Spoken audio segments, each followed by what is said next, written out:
بسم اللہ الرحمن الرحیم. السلام علیکم. Split in Islam after the death of Prophet Muhammad, peace be upon him,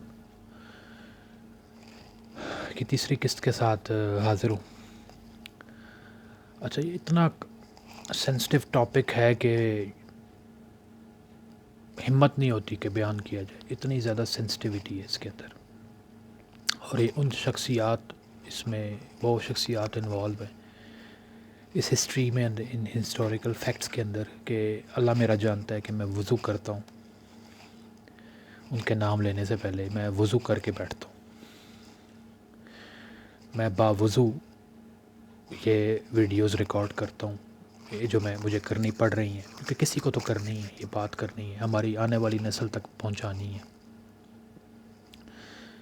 دیکھیے، ایک بات کو سمجھ لیں،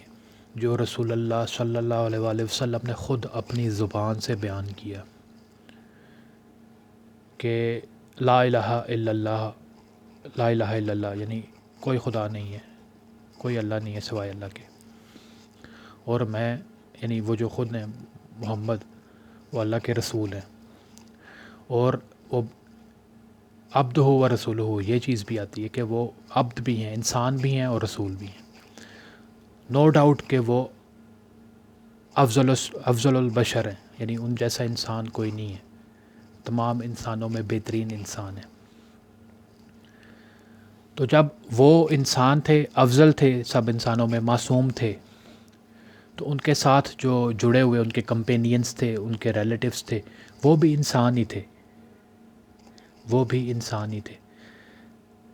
تو معصوم ہونے کا جہاں تک تعلق ہے، وہ صرف نبیوں کی ذات تک ہی منسوب ہے. میری جو نالج ہے، صرف نبی ہی معصوم ہوتے ہیں، خطا سے پاک. ٹھیک ہے، جو باقی کمپینینز ہیں وہ انسان تھے، ہم سے بہت درجے بہتر انسان تھے. آج کل کے انسانوں سے، ولیوں سے، پیروں سے، مجھ سے، آپ سے، ہم سب سے بہت بہتر انسان تھے جو نبی مہربان صلی اللہ علیہ وسلم کے کمپینینز تھے، اصحاب رسول تھے، یا ان کے فیملی ممبرز تھے.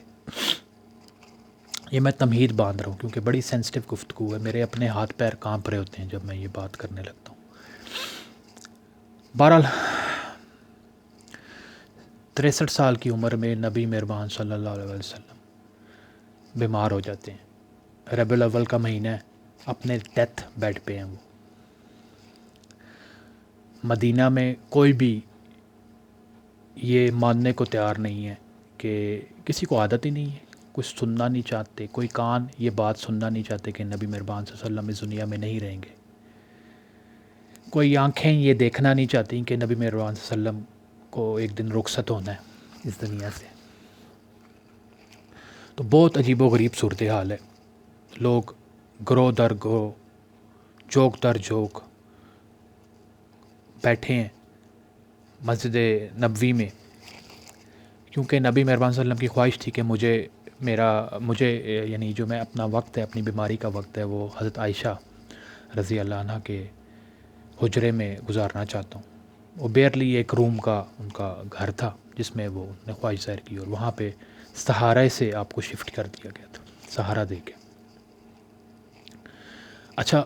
جو اس وقت کے لوگ تھے وہ کوئی بھی اس چیز کو ماننے کو تیار نہیں تھے کہ آپ صلی اللہ علیہ وسلم اس دنیا سے رخصت ہو سکتے ہیں. یہاں تک کہ بڑے بڑے جلیل القدر صحابی بھی یہ چیز ماننے کو تیار نہیں تھے کہ آپ اس دنیا سے جا سکتے ہیں.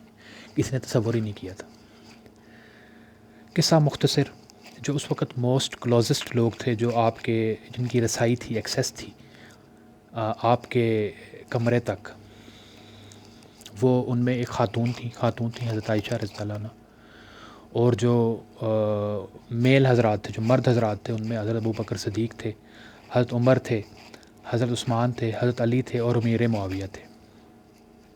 ان پانچوں حضرات کی رشتہ داری بھی تھی نبی مہربان صلی اللہ علیہ وسلم سے، جو میں پہلے بیان کر چکا ہوں. تو یہ 5 لوگ تھے اور ایک خاتون، جن کو ایکسیس تھی نبی مہربان صلی اللہ علیہ وسلم کے بیماری کی حالت میں، کیونکہ ان کو بار بار وہ بے ہوش ہو جاتے تھے بیماری کی شدت سے، بخار کی شدت سے، انکانشیسنس ہو جاتی تھی ان کو. تو آپ کو وہ پٹیاں بھی ٹھنڈے پانی کی جیسے کرتے ہیں کہ جس سے بخار کی شدت کم ہو اور جسم میں درد کم ہو، لیکن حالت بگڑتی جا رہی تھی. ایک سوال اور بھی گردش کر رہا تھا کہ اگر نبی مہربان صلی اللہ علیہ وآلہ وسلم اس دنیا میں نہیں رہتے تو ان کا سکسیسر کون ہوگا؟ کہ نبی مہربان صلی اللہ علیہ وسلم نے کبھی کھل کے اس بات کا اظہار نہیں کیا تھا۔ ہاں، بہت سی جگہوں پر یہ روایات آتی ہیں جہاں پہ نبی مہربان صلی اللہ علیہ وآلہ وسلم نے حضرت علی رضی اللہ عنہ کا نام کچھ اس طرح سے لیا ہے کہ جیسے میں علم کا شہر ہوں اور اس کا دروازہ جو ہے وہ علی ہے، اور اس طرح کی اور بھی کافی ساری روایات ہیں جو کہ حضرت علی کو سپورٹ کرتی ہیں، لیکن کہیں پہ بھی حضرت محمد صلی اللہ علیہ وآلہ وسلم نے یہ کھل کر نہیں کہا تھا کہ میرے بعد علی جو ہیں وہ خلیفہ ہوں گے مسلمانوں کے۔ دوسری طرف حضرت عائشہ رضی اللہ عنہ جو تھیں آپ کی لاڈلی بیوی تھی، اور پورے عرب میں مشہور تھی یہ چیز کہ آپ لاڈلی ہیں، آپ سے بے انتہا پیار تھا، اور آپ سمجھدار بھی بہت تھیں، آپ کو پولیٹیکل سوجھ بوجھ بھی تھی معاملات کی۔ لیکن ایک اور فیکٹ بھی تھا کہ آپ کی اور حضرت علی رضی اللہ عنہ کی بالکل آپس میں نہیں بنتی تھی، مطلب آپ دونوں ہی لاڈلے تھے، آپ لاڈلے داماد تھے حضرت علی حضور پاک صلی اللہ علیہ وسلم کے، بہت لاڈلے داماد تھے۔ آپ پہلے مسلمان تھے مردوں میں جنہوں نے اسلام قبول کیا، بہت چھوٹی عمر میں، غالباً 13 سال کی عمر میں۔ آپ نبی محمد صلی اللہ علیہ وسلم کے ساتھی تھے، بڑے قریبی، گو کہ آپ کا ایج ڈفرینس تھا کافی سارا، لیکن سٹل آپ یعنی ان کو بچوں کی طرح آپ نے پالا تھا، حضرت خدیجہ نے پالا تھا۔ پھر نبی مہربان صلی اللہ علیہ وآلہ وسلم نے اپنی سب سے لاڈلی بیٹی، سب سے بڑی بیٹی فاطمہ آپ کے نکاح میں دی، جبکہ اور بھی امیدوار تھے صحابیوں میں، جن میں حضرت عمر بھی امیدوار تھے جنہوں نے ہاتھ مانگا تھا، ابو بکر بھی امیدوار تھے، لیکن آپ صلی اللہ علیہ وسلم نے منع فرمایا، اور حضرت علی آپ کے ہینڈ پکڈ تھے جنہوں نے چنا تھا آپ نے حضرت فاطمہ کے لیے، تو آپ بھی لاڈلے تھے نو ڈاؤٹ، لیکن دوسری طرف حضرت عائشہ بھی لاڈلی تھیں بہت ساری۔ اور اس میں اگر تاریخ میں اور پیچھے ہم جاتے ہیں تو تب بھی جب ایک حضرت عائشہ کا، کیونکہ آپ جب بھی سفر پہ جاتے تھے تو اپنے ساتھ اپنی ایک بیوی جو آپ کی امہات المومنین میں سے، ہماری ماؤں میں سے کسی ایک اپنی امہات المومنین میں سے کسی ایک کو اپنے ساتھ سفر پہ ضرور رکھتے تھے، زیادہ تر چوائس ان کی حضرت عائشہ ہی ہوتی تھی۔ تو ایک سفر میں یوں ہی جا رہے تھے، وہ بھی میں شارٹ کرتا ہوں قصہ، تو جب وہ قافلہ چلنے والا تھا تقریباً ایک جگہ سے، تو آپ نے نوٹ کیا حضرت عائشہ نے کہ ان کا نیکلس کہیں جو گلے میں ان کو شادی کا گفٹ دیا تھا حضور پاک صلی اللہ علیہ وسلم نے، وہ نہیں ہے، مسنگ ہے۔ تو وہ جہاں پہ گئی تھیں، جس جگہ پہ وہ اس کو ڈھونڈنے چلی گئیں، کہ ان کو شک تھا کہ شاید وہاں پہ وہ ٹوٹ کے گر گیا ہوگا، تو میں لے آتی ہوں جا کے، اس سے پہلے قافلہ چلے۔ خیر وہ جاتی ہیں ڈھونڈنے، اس کو مل بھی جاتا ہے، اس کو وہ جو بھی وہ نیکلس کے بیڈز وغیرہ ہوتے ہیں وہ اکٹھے کرتی ہیں اور اس کو جوڑتی ہیں، لیکن جب واپس آتی ہیں قافلہ وہاں سے جا چکا ہوتا ہے۔ آپ ایزیوم کرتی ہیں کہ کوئی نہ کوئی آئے گا واپس اور آپ کو لے جائے گا، لیکن وہ قافلہ ان نوٹسڈ رہتا ہے، آپ مدینہ پہنچ جاتا ہے سب کچھ، اور کوئی نہیں آتا۔ خیر آپ ادھر ہی رکی رہتی ہیں، پیچھے سے ایک اور واریر اسی قافلے کا حصہ ہوتا ہے جو پیچھے رہ گیا ہوتا ہے، صفوان ان کا نام ہے غالباً، تو وہ آتے ہیں، تو خیر وہ آپ کو لے کے مدینہ آتے ہیں، لیکن جب آپ کو لے کے مدینہ آتے ہیں تو رومرز پھیل جاتی ہیں کہ یہ غالباً پیچھے رہ گئی، blah blah, I don't want to go in details. خیر نبی مہربان صلی اللہ علیہ وسلم آپ کو حضرت ابو بکر صدیق رضی اللہ عنہ کے طرف بھیج دیتے ہیں کہ آپ ادھر رہیں جب تک چیزیں کلیئر نہیں ہوتی۔ اس دوران بہت ساری رومرز پھیل رہی ہوتی ہیں، اور یہاں تک بات چل رہی ہوتی ہے کہ شاید آپ صلی اللہ علیہ وسلم ان کو ڈائیورس کر دیں، گو کہ وہ آپ کی لاڈلی بیوی ہوتی ہیں۔ اس دوران آپ حضرت علی سے بھی مشورہ لیتے ہیں، اور حضرت علی آپ کو یہ مشورہ دیتے ہیں کہ آپ ان کو بالکل چھوڑ دیں، کیونکہ آپ اللہ کے رسول ہیں، اور آپ کے لیے اور اچھی کوئی نہ کوئی ان سے بہتر جو ہیں خاتون اللہ تعالیٰ آپ کو عطا کریں گے۔ آپ حضرت عمر فاروق سے بھی مشورہ لیتے ہیں، عمر فاروق آپ کو مشورہ دیتے ہیں کہ جو اللہ آپ کے اوپر ایک گندی مکھی کو بھی نہیں بیٹھنے دیتا، وہ کیسے کر آپ کے ساتھ کسی ایسی عورت جس کے اوپر کوئی داغ ہو آپ کے ساتھ جوڑ سکتا ہے، تو آپ حضرت عائشہ کو مت چھوڑیں، انشاءاللہ چیزیں کلیئر ہو جائیں گی۔ تو یہ میں آپ کو اپنے الفاظ میں بیان کر رہا ہوں، یہ ساری چیزیں ایسے چلتی ہیں۔ ان شارٹ پھر اللہ کی طرف سے جو 24ویں صورت ہے قرآن کی، اس میں حضرت عائشہ کی طرف کی جو ہے وہ ان کی گواہی آ جاتی ہے کہ آپ پاک ہیں، آپ سے کوئی غلطی نہیں ہوئی، اور وہ معاملہ سارا ختم ہو جاتا ہے۔ اور اس کے بعد عورتوں کے لیے بہت سارے اور بھی حکم آ جاتے ہیں، جن میں پردے کا حکم بھی شامل ہے۔ پہلے امہات المومنین کے لیے آتا ہے، خیر پھر وہ باقی عورتیں بھی اڈاپٹ کر لیتی ہیں اس کو۔ تو یہ سارا قصہ ہے، اس میں بھی کچھ حضرت علی کی رائے ان کے بارے میں پھر ایک کچھ چیزیں ایسی بھی تھیں کہ کیونکہ حضرت عائشہ کی اپنی اولاد کوئی نہیں تھی اور نبی مہربان صلی اللہ علیہ وآلہ وسلم حسن اور حسین کو اپنے بچوں کی طرح سمجھتے تھے اور علی سے کچھ خاص پیار کرتے تھے، تو وہ بھی ان کو ایک چیز ہوتی تھی کہ مجھے اللہ نے اولاد نہیں دی، اور جو ہے یہ حسن حسین جو ہیں یہ آگے چل کے نبی مہربان صلی اللہ علیہ وسلم کے وارث یا ان کے،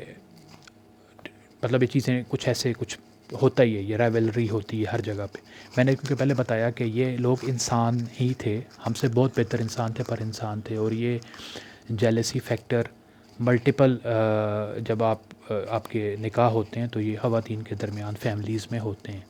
تو یہ کوئی ایسی آؤٹ آف ورلڈ چیز نہیں تھی۔ تو اس ایپیسوڈ میں میں یہاں تک بیان صرف کرنا چاہوں گا کہ شیعان علی جو تھے وہ حضور پاک صلی اللہ علیہ وآلہ وسلم کی زندگی میں ہی پیدا ہو گئے تھے، جو علی سے محبت رکھتے تھے، ایک خاص محبت رکھتے تھے اور ان کو خلیفہ دیکھنا چاہتے تھے۔ اور دوسری طرف جو تھے خلافت کے حقدار، ان میں کیونکہ حضرت عائشہ نبی مہربان صلی اللہ علیہ وسلم کے بہت کلوز تھیں، ان کے والد صاحب تھے حضرت ابوبکر صدیق، ان کا انڈاؤٹیڈلی بہت بڑا کردار ہے اسلام میں۔ آپ یار غار ہیں نبی مہربان صلی اللہ علیہ وسلم کے ساتھ، جب آپ مدینہ کی طرف جاتے ہیں تو آپ بھی سفر میں ان کے شامل ہوتے ہیں۔ وہ اور بات ہے کہ پیچھے حضرت علی ان کی جگہ پہ لیٹتے ہیں ان کے بستر پہ کہ دشمن یہ سمجھیں کہ آپ ابھی گھر پہ ہی ہیں اپنے، وہ ایک الگ واقعہ آپ سب جانتے ہیں۔ تو حضرت ابوبکر صدیق رضی اللہ عنہ کے مرتبے مقام سے بھی کوئی وہ ہم نہیں کر سکتے بالکل بھی۔ تو یہ ایپیسوڈ میں یہیں پہ ختم کرتا ہوں۔ میں صرف بتانا چاہ رہا تھا کہ کچھ ڈفرینسز حضور پاک صلی اللہ علیہ وآلہ وسلم کی زندگی میں ہی پیدا ہو چکے تھے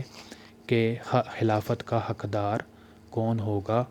اور جو اس سے پہلے کے معاملات میں بھی جو ڈفرینسز تھے حضرت علی رضی اللہ عنہ اور حضرت عائشہ کے، وہ میں آپ کو ایک بڑا شارٹ اس میں اور بڑے محتاط طریقے سے میں نے بیان کرنے کی کوشش کی، گو کہ میں نے کافی ساری ڈیٹیلز پڑھی ہوئی ہیں اس کے حوالے سے۔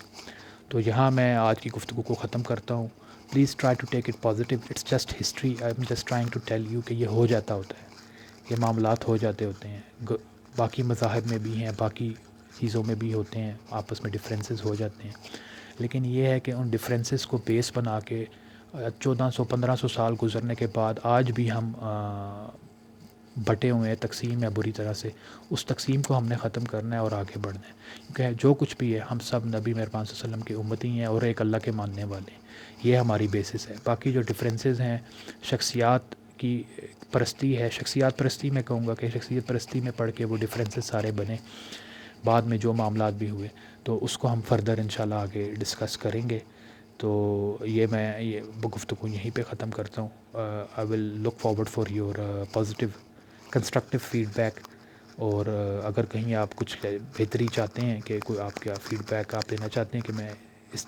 یا کوئی میری بہتری اصلاح کے لیے کچھ بتانا چاہتے ہیں، تو I am happy to hear that from you. Thank you very much, اپنا بہت سارا خیال رکھیں، اللہ حافظ۔